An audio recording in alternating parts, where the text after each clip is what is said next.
सपने हैं लहरे, मंजिले हैं दूर, युवा धुमकुड़िया हाथ तेरा मिल। नमस्कार, जोहार। धुमकुड़िया में आप सभी का स्वागत है। धुमकुड़िया में जेपीएससी को लेकर ऑनलाइन आंसर राइटिंग प्रोग्राम लगातार चलाया जा रहा है और ये प्रोग्राम लाइव है। मतलब आपको लाइव आंसर लिखना है, क्योंकि टाइम का मतलब बहुत ज़्यादा है जेपीएससी एग्ज़ाम के लिए। तो अभी से आपका टाइम मैनेजमेंट किस तरह से है और किस तरह होना चाहिए, ये लाइव आंसर लिख कर ही आप पूरा कर सकते हैं, या फिर कहें तो चेक कर सकते हैं या उसको रिफॉर्म कर सकते हैं। दूसरी बात होती है कि हम लोग बहुत सारी चीज़ें सोच के तो रखते हैं, लेकिन आखिर एक लिमिटेड टाइम पीरियड में किस तरह से रिएक्शन जाता है या किस तरह से हम लोग परफॉर्म करते हैं, ये तभी पता चलेगा जब उसका टेस्ट पहले से होता रहे, ताकि उसको पर डे उसमें सुधार की गुंजाइश जो होती है वो हम लोग करते रहें। और जब लास्ट एग्ज़ाम आपका देना पड़े जेपीएससी को लेकर, जब फाइनल एग्ज़ाम आप देते हैं मेंस का, वहाँ पर आपका परफॉर्मेंस अच्छा हो, किसी तरह का टेंशन क्रिएट होने के कारण गलतियाँ ना हो। तो इसलिए अभी से टाइम पीरियड में अगर आंसर राइटिंग करते हैं तो बहुत बेहतरीन है, और इसलिए लाइव आंसर राइटिंग कराया जाता है। साथ ही साथ आपका जो इवोल्यूशन होगा वो भी लाइव होगा, क्योंकि कई बार होता है कि लिख के देने के बाद में भी गुंजाइश रहती है कि आखिर इसको किस तरह से इम्प्रूव करें। तो ऐसे कई सवाल होते हैं स्टूडेंट्स के मन में। और दूसरी बात होती है कि अगर आप सामने आपकी कॉपी को इवेलुएट किया जाता है तो सारी शंकाएँ दूर हो जाती हैं। तो इसीलिए लाइव इवोल्यूशन होता है धुमकुड़िया में, और ये थोड़ा सा यूनिक है क्योंकि आपको टाइम पे आना पड़ता है। आप अपनी कॉपी के साथ साथ दूसरों की कॉपियाँ भी देखते हैं, तो एक तरह से वहाँ से भी जो है आपको किस तरह से सुधार करना है ये भी पता चलता है, अपनी गलतियाँ पता चलती हैं, आपके मजबूतियाँ पता चलती हैं, और उसमें किस तरह से आप सुधार कर सकते हैं, क्या कंटेंट लेना है, ये सारी चीज़ें जो है आपके नज़र में आ जाती हैं लाइव इवोल्यूशन में। तो हमारा जो आज का सवाल है, 2 सवाल दिया गया है, इसी को हम लोग देखेंगे। उससे पहले थोड़ा सा हम लोग धुमकुड़िया के क्लासरूम के बारे में देख लेते हैं। धुमकुड़िया के क्लासेस के बारे में थोड़ा सा बात कर लेते हैं। तो धुमकुड़िया में चूँकि मैक्सिमम स्टूडेंट्स का जो टारगेट रखा गया है बैच का वो 100 रखा गया है, लेकिन ये कभी भी 50 भी क्रॉस नहीं करता है। हमारा मेन एम जो है हाई सक्सेस रेट को लेकर है, और उसको धुमकुड़िया ने 2017 बैकलॉग हो 21 या 24 बेहतरीन तरीके से अचीव किया है। क्योंकि पीटी में 100%, 80% या 90% सक्सेस रेट करना, और इस बार भी धुमकुड़िया में जो आपका सक्सेस रेट होगा 2026 जेपीएससी पीटी का, वो 90% प्लस रहने की संभावना है। और क्लासेस जो अभी स्टार्ट होंगी, अगर आप लॉन्ग टर्म क्लास नहीं करना चाहते हैं तो धुमकुड़िया आपके लिए बहुत अच्छा है, क्योंकि यहाँ की क्लासेस सिर्फ 45 मिनट्स की होती हैं। 45 मिनट्स जो क्लासेस होती हैं वो इतनी पावरफुल और अच्छी क्लासेस हैं कि आप बेहतर परफॉर्मेंस कर सकते हैं एग्ज़ाम में। तो जेपीएससी मेंस एग्ज़ाम 2026 रेगुलर और बैकलॉग, साथ में 15 जेपीएससी प्रीलिम्स और मेंस एग्ज़ाम के लिए अभी एडमिशन ओपन है। आप ज्वाइन कर सकते हैं और अपने एग्ज़ाम की तैयारी बेहतरीन तरीके से कर सकते हैं। इसमें जो आपको मिलते हैं आंसर राइटिंग प्रोग्राम भी जो है वो लगातार चल रहा है, उसके क्वेश्चंस हम लोग देख ही रहे हैं अभी। जैसे ऑनलाइन क्लास जो 45 मिनट्स के होते हैं, पीडीएफ नोट्स प्रोवाइड किया जाता है हिंदी और अंग्रेजी दोनों में। ऑनलाइन लाइब्रेरी है जो आपको वहाँ पर कई पीडीएफ बुक्स डाली गई हैं, साथ ही नोट्स भी हैं जिनको आप पढ़कर अपने से भी स्टडी कर सकते हैं। डेली आंसर राइटिंग का प्रोग्राम चलता ही है। उसके बाद जो 15 जेपीएससी प्रीलिम्स वाले होंगे उनके लिए वीकली टेस्ट चलेगा, और साथ ही साथ आपको एक्सपीरियंस गाइडेंस मिलता है धुमकुड़िया की ओर से। तो आगामी जो भी तैयारियां हैं जेपीएससी को लेकर, आप चाहें तो धुमकुड़िया के साथ जुड़ सकते हैं। बाकी डिटेल आप धुमकुड़िया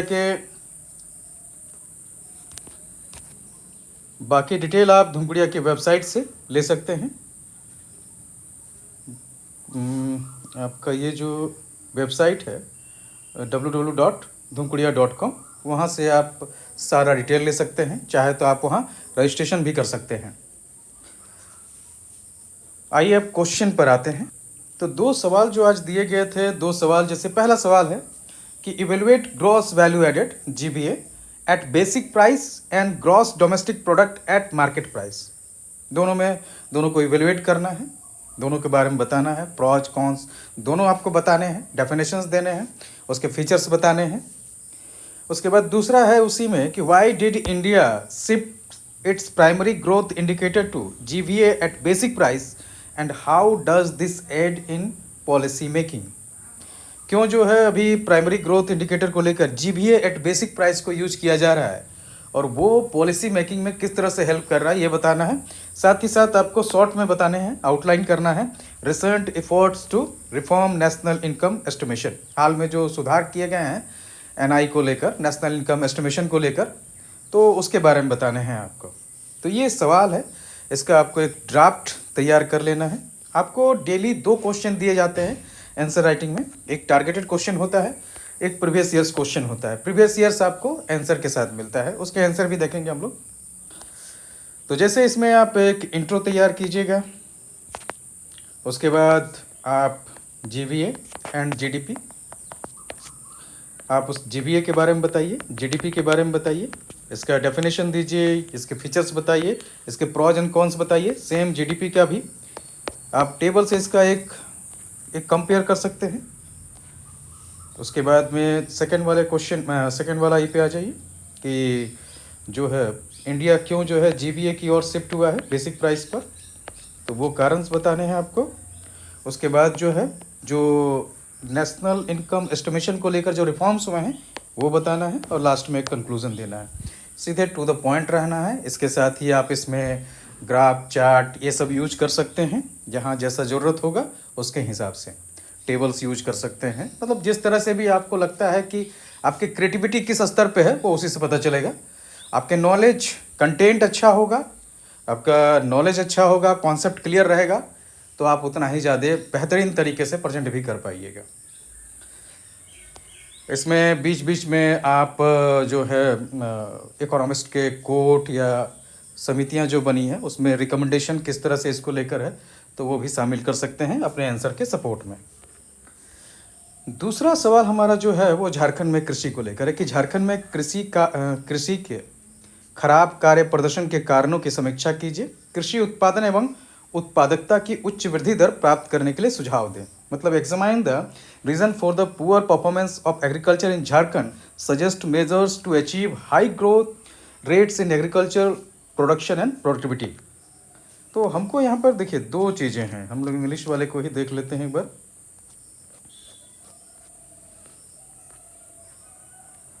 हिंदी में आंसर दिया हुआ है ऊपर में, इंग्लिश में भी आपको प्रोवाइड करा दिया जाता है। तो जैसे हमारा इसमें जो सवाल है वो है कि कॉज बताने हैं, पुअर परफॉर्मेंस जो एग्रीकल्चर सेक्टर है झारखंड का उसको लेकर। Discuss the cause of poor performance of agriculture sector in Jharkhand. और दूसरी है मेजर्स बताने हैं आपको कि आखिर जो high growth rate of agriculture production and productivity के लिए आखिर क्या मेजर्स लिए जा सकते हैं, तो वो सजेशन देना है। तो देख लेते हैं। एक तो इंट्रो लिखना है, आप इसमें चाहे तो एग्रीकल्चर सेक्टर्स के परफॉर्मेंस, उसका शेयर जीडीपी में किस तरह से है, भारत से भी तुलना कर सकते हैं या किसी के कोड से भी स्टार्ट कर सकते हैं आप इसको। उसके बाद करंट स्टेटस बताना है एग्रीकल्चर का। इसको कई सेक्टर्स में आप डिवाइड कर सकते हैं और इसको एक फ्लो चार्ट के माध्यम से दिखा सकते हैं। साथ ही साथ आप चाहे तो झारखंड में एग्रीकल्चर के जो स्कोप हैं या जो स्थिति है उसको लेकर आप मैप में भी दिखा सकते हैं कि कहाँ कहाँ किस तरह से जो है एग्रीकल्चरल प्रोडक्शन का स्थिति है। जैसे अगर देखें सिंहभूम में या दुमका में रेशम की खेती होती है तो कई चीज़ों को मैप में दिखाया जा सकता है। तो जैसे पहला है कंट्रीब्यूशन ऑफ इकोनॉमी, इकोनॉमी में क्या स्थिति है इसका, और साथ ही साथ इसको भारत से तुलना भी कर सकते हैं हम लोग। Land use and cropping pattern, land use और क्रॉपिंग पैटर्न कैसा है, तो जैसे नेट सोन एरिया जो है आपका झारखंड का काफ़ी कम है और वहीं देखा जाए आपका जो नेशनल है वो काफ़ी हाई है, तो वो भी है। उसके बाद क्रॉपिंग मेजर क्रॉप्स क्या हैं, तो यहाँ तो जैसे धान, आपके दाल, मक्का, रागी, इन सब की चीज़ें ज़्यादा हैं। सब्जियाँ जो हाल के समय में बढ़ा है, लेकिन यहाँ पर आपको जो है इसके साथ साथ कैश क्रॉप्स भी हैं। जैसे आपका रेशम, सेरिकल्चर एंड लाख कल्टिवेशन, ये 2 ऐसे हैं जिनका खेती सिर्फ और सिर्फ आपका बिजनेस के लिए किया जाता है। तो ये कैश क्रॉप्स भी हैं, तो इसको भी आप अलग से बता सकते हैं और क्या स्थिति है झारखंड का। साथ ही साथ इसमें कितना स्कोप्स है वो भी दिखाइए, अपॉर्चुनिटीज़ कितनी है। उसके बाद इरिगेशन एंड वाटर रिसोर्स। तो झारखंड में एग्रीकल्चर में जो इरिगेशन है वो 18% सरकारी आंकड़ा है। वैसे बाद बाकी तालाब उलाब मिला के थोड़ा सा ज़्यादा बढ़ जाएगा, लेकिन फिर भी ये नेशनल एवरेज से काफ़ी कम है। उसके बाद फार्मर्स का डेमोग्राफिक्स क्या है, तो स्मॉल और मार्जिनल फार्मर्स झारखंड में ज़्यादा हैं। बड़े बड़े लैंड भी नहीं मिलते हैं यहाँ पर, क्योंकि पहाड़ी इलाका है, पठारी इलाका है। और जो खेती है वो आपको कई जगहों पर, चूँकि टाड़ बहुत ज़्यादा है, लाल मिट्टी का क्षेत्र है, तो मिट्टियाँ अनउपजाऊ ज़्यादा हैं। प्रोडक्टिविटी और एल्ड्स, तो यहाँ का जो उत्पादन है, प्रोडक्टिविटी है, वो पंजाब हरियाणा से काफ़ी कम है, तो उसका तुलनात्मक अध्ययन कर सकते हैं। मार्केट इंफ्रास्ट्रक्चर कैसा है वो आप बता सकते हैं। उसके बाद गवर्नमेंट सपोर्ट और स्कीम्स क्या है उसके बारे में भी आप जानकारी दे सकते हैं।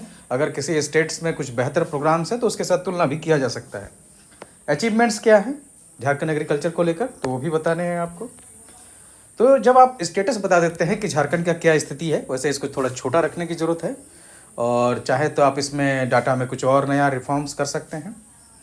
तो आपका जो उसके बाद काउज बताएंगे poor performance of the agriculture sector को लेकर। तो जैसे यहाँ पर जो है ज़्यादातर जो किसान है वो स्मॉल और मार्जिनल हैं, जिसके कारण वहाँ पर किसी भी तरह की जो एग्रीकल्चर लैंड्स हैं छोटे छोटे होते हैं, तो जिसके कारण वहाँ पर जो है मशीनीकरण नहीं हो पाता है, या फिर बड़े पैमाने पर हम लोग चाहें कि उसको खेती व्यापार के लिए करें तो वो नहीं हो पाता है। दूसरी बात है, चूँकि यहाँ पर जो इरिगेशन पे लैंड है, खासकर आपका जो क्रॉप्स एरिया है वो सिर्फ 18% है।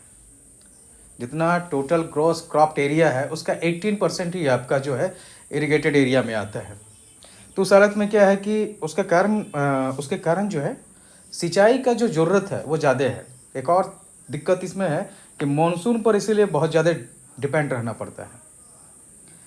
मानसून पर डिपेंडेंसी ज़्यादा है, इरिगेशन एरियाज़ कम है, तो फिर प्रोडक्शन कम रहता है। मॉडर्न एग्रीकल्चर प्रैक्टिसेस जो अपनाए का रेट है, या जिस तरह से दूसरे राज्य अपना रहे हैं, उसका स्कोप यहाँ पर अभी जो है कम ही है। झारखंड में लोग उतना इंटरेस्टेड नहीं है मॉडर्न टेक्नोलॉजीज़ को अपनाने को लेकर। कई कारण भी हैं, जैसे गरीबी, ये सब भी एक कारण है। Soil degradation and low fertility, ये भी एक बहुत बड़ा रीज़न है। जैसे इसरो के जो रिपोर्ट्स आए हैं उसके हिसाब से झारखंड टॉप राज्यों में है जहाँ सॉयल डिग्रेडेशन हो रहा है, और उसमें भी गिरिडीह बहुत टॉप पे है। खनन या क्लाइमेट चेंज, ऐसे कई कारण हैं। उसके बाद आपका जो है क्रेडिट और इनपुट्स, ये भी आपको अवेलेबल नहीं हो पाते हैं झारखंड में।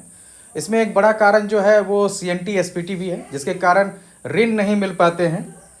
उसके बाद मार्केट इंफ्रास्ट्रक्चर और मिडिल मैन होते हैं वो बड़े पैमाने पर जो है यहाँ के किसानों को लूटते हैं। कहे तो उसका जो है फ़ायदा मिडिल मैन ले जाते हैं और किसानों को लाभ कम मिल पाता है। हाई ट्राइबल पॉपुलेशन है और सोशियो इकोनॉमिक चैलेंजेस भी हैं। गरीबी बहुत ज़्यादा है, ट्राइबल्स का पॉपुलेशन बहुत बड़ी मात्रा में है, तो भी ये भी एग्रीकल्चर को मॉडर्न टेक्नोलॉजी की ओर बढ़ने में, चूँकि इन्वेस्टमेंट बहुत ज़्यादा चाहिए, तो उससे रोकते हैं या चैलेंजेस हैं। Climate change and natural disasters भी हैं, जैसे फ्लड्स तो कम, लेकिन जैसे आपका सूखा, ड्राउट, वो बहुत फ्रिक्वेंट है झारखंड में, जिसके कारण जो है किसानों को हर 4-5 साल में एक सूखा झेलना पड़ता है। 2022 में पिछला सूखा आया था, जिसमें 22 जिले जो हैं उससे प्रभावित थे। लो इन्वेस्टमेंट है एग्रीकल्चर सेक्टर्स में, जिसके कारण जो एग्रीकल्चर सेक्टर्स है वो अपने आप को बहुत ज़्यादा रिफॉर्म नहीं कर पाती है और प्रोडक्शन कम रहता है। लिमिटेड क्रॉप डाइवर्सिफिकेशन है, सिर्फ 2% एरिया ऐसा है जहाँ पर आप जो है मल्टी क्रॉपिंग होता है झारखंड में, और इसके अलावा देखा जाए तो मोनोक्रॉपिंग होता है। और जो यहाँ पर फसलें उगाई जाती है बहुत सीमित है एक। और दूसरी बात क्या है कि क्रॉप इंटेंसिटी भी देखेंगे तो वो 120% से लेके 125% ही है। तो एक लैंड का जिस तरह से यूज होना चाहिए उतना ज़्यादा यूज नहीं होता है, जबकि नेशनल आपका 155% के आसपास क्रॉप इंटेंसिटी है। कोऑपरेटिव एंड इंस्टीट्यूशनल सपोर्ट्स भी कम है यहाँ पर। तो ये आप इसके जो है कारण गिना सकते हैं कि क्यों यहाँ पर उत्पादन कम है। अब मेजर सजेस्ट करेंगे अलग अलग एरिया को लेकर, जैसे इरिगेशन इंफ्रास्ट्रक्चर, तो उसमें इरिगेशन कवरेज को बढ़ाया जा सकता है। वाटर सेट डेवलपमेंट प्रोग्राम्स का और जो है विस्तार किया जा सकता है। सोलर पावर्ड इरिगेशन किया जा सकता है। और उसके लिए सरकार जो है अभी किसान समृद्धि योजना उसको चला रही है झारखंड सरकार। स्पेशली मॉडर्न एग्रीकल्चर प्रैक्टिसेस ये किए जा सकते हैं, जैसे हाई यील्डिंग वेराइटीज़ बीज, इंटीग्रेटेड न्यूट्रिएंट मैनेजमेंट चलाया जा सकता है, जैसे सॉयल हेल्थ कार्ड चलता है। मशीनाइजेशन किया जा सकता है, मशीनों का प्रयोग जो है वो झारखंड में थोड़ा बड़ा है। उसके बाद आपका प्रिसीजन एग्रीकल्चर ये भी हो सकता है। उसके बाद क्रेडिट और इनपुट्स बढ़ाए जा सकते हैं और इसके लिए इंस्टीट्यूशनल क्रेडिट के व्यवस्था की जा सकती है, KCC हो या फिर आपको जैसे अब ऋण माफ़ी की योजनाएं चलाई गई हैं तो ये सब काम आएंगे। उसके बाद आपका सब्सिडीज़ दिया जा सकता है, क्रॉप इंश्योरेंस जैसे प्रधानमंत्री कृषि बीमा योजना जो है, और झारखंड में जैसे उसको कुछ समय तक बिरसा प्रधानमंत्री कृषि योजना बीमा योजना के तहत भी चलाया गया था। 1 रुपया में आप इंश्योरेंस करा सकते थे। तो इतना जो है सपोर्ट झारखंड सरकार कर रही थी। मार्केट इंप्रूव किया जा सकता है, जैसे APMC मार्केट को बढ़ाना या E-NAM को बढ़ाना, कोल्ड स्टोरेज वेयर हाउसिंग को बढ़ाने की ज़रूरत है, फार्मर प्रोड्यूसर ऑर्गेनाइजेशंस बनाने की ज़रूरत है। इनकरेज क्रॉप डाइवर्सिफिकेशन को ज़्यादा करने की ज़रूरत है, ताकि आपका अगर क्रॉप फेलियर हो तो उसका नुकसान कम से कम किसानों को पड़े। तो हाई वैल्यू क्रॉप्स की खेती को बढ़ाने की ज़रूरत है। एग्रो फॉरेस्ट्री और सेरिकल्चर इसमें जोर देने की ज़रूरत है। ऑर्गेनिक फार्मिंग की ओर भी किसान जा सकते हैं। सॉयल डिग्रेडेशन को एड्रेस करने की ज़रूरत है, जैसे सॉयल हेल्थ मैनेजमेंट और कंजर्वेशन एग्रीकल्चर या सॉयल कंजर्वेशन, वाटर कंजर्वेशन, इन सब पे जोर देने की ज़रूरत है। एक्सटेंशन सर्विसेज और स्किल डेवलपमेंट भी ज़रूरत है, खासकर किसानों को प्रशिक्षण और साथ ही उनको सपोर्ट देने की ज़रूरत है। ट्राइबल और मार्जिनल फार्मर्स को सपोर्ट देने की ज़रूरत है। मिटिगेशन क्लाइमेट चेंज इम्पैक्ट्स इसको लेकर भी, क्योंकि क्लाइमेट रिसाइलेंट क्रॉप्स वो लगाए जा सकते हैं। उसके बाद एफोरेस्टेशन किया जा सकता है। पब्लिक इन्वेस्टमेंट को एग्रीकल्चर में बढ़ाने के लिए प्रोत्साहित किया जा सकता है और इसके लिए इंफ्रास्ट्रक्चर बेहतर करने की ज़रूरत है। एग्रो बेस्ड इंडस्ट्रीज़ को बढ़ावा दिया जा सकता है झारखंड में। हॉर्टिकल्चर को लेकर तो ऐसे भी काम किया जा रहा है, तो एग्रो बेस्ड इंडस्ट्रीज़ को भी बढ़ावा दिया जा सकता है इसमें। तो ये आपके जो हैं सपोर्ट्स हैं। उसके बाद जो भी सजेस्ट मेजर के कारण में जो भी आपके एक्सपेक्टेड आउटकम्स होंगे उसको आप लिख सकते हैं। आप चाहे तो इसमें जो मेजर्स चल रहे हैं उसमें सपोर्ट में सरकारी योजनाओं का जो उससे रिलेटेड है उसके एग्जाम्पल भी इनपुट में डाल सकते हैं। उसके बाद एक कंक्लूजन लिखिएगा जिसमें झारखंड के एग्रीकल्चर सेक्टर्स के वे फॉरवर्ड की तरह से आप उसको लिख सकते हैं। साथ ही साथ झारखंड के कुछ टारगेट हैं, जैसे आपका झारखंड को कब विकसित झारखंड बनाना है, इस तरह के कुछ टारगेट्स को आप यहाँ पर इंक्लूड कर सकते हैं। तो ये हमारा जो है आंसर है आपका। ये 2 सवाल प्रतिदिन आपको दिया जा रहा है। 2 सवाल भी कम नहीं होते हैं, काफ़ी ज़्यादा हैं, क्योंकि अगर आप 2 सवाल करते हैं तो अगर आप 20 दिन भी सवाल कर रहे हैं तो आप 40 सवाल कर रहे हैं, और अगर 2 महीना भी आपके पास है तो 80 क्वेश्चन आपके काफ़ी होते हैं। तो ये सवाल है। बाकी आपको सारी जानकारी धूमकुड़िया.com पर अवेलेबल है, आप वहाँ से देख सकते हैं। क्लासेस ज्वाइन करना चाहें, आंसर राइटिंग ज्वाइन करना चाहते हैं तो आप व्हाट्सएप भी कर सकते हैं और धूमकुड़िया.com पर रजिस्ट्रेशन भी कर सकते हैं। धन्यवाद। धूमकुड़िया, हाथ तेरा मिले जरूर। UPSC JPSC BPSC का कठिन है सफर।